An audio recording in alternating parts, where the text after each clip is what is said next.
Hello there!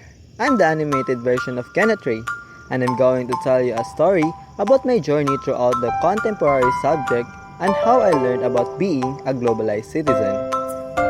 It was on the second day of September when we first started our new mode of learning, which is online classes due to the COVID-19 pandemic.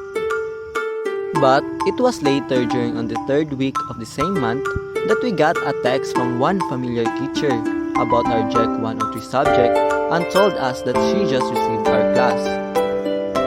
We were surprised by the fact that she was our previous FPE teacher, Ma'am Lorigen Paterno, and was happy of course since we had fun during our classes with her before on fundamentals of peace education.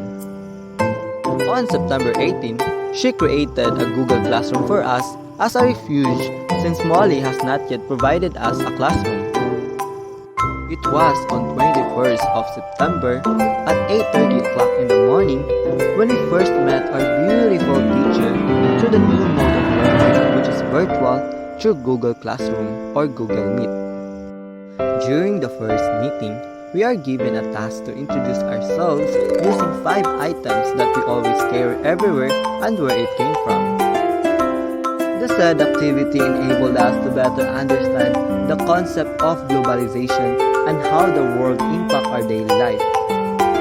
Me, I considered myself a globalized citizen because I am aware and understand the wider world and know my place in it.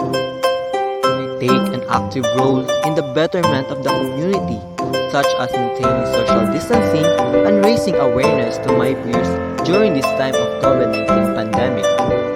Through the first activity, I have seen that I am truly influenced by the world in my decisions, attitudes, preferences, and behaviors, and therefore concluded that the world really impacted me through globalization.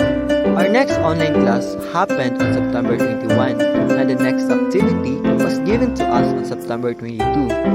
It was all about a concept map which is based on the writing of Thomas Friedman about the Lexus and the olive tree. I was teamed with Miss Colleen Andres and Miss Pamela Manalim, which I liked since the three of us understand and considered one another. We then created a group chat where we discussed what we are going to make and brainstorm some ideas of how we are going to make it.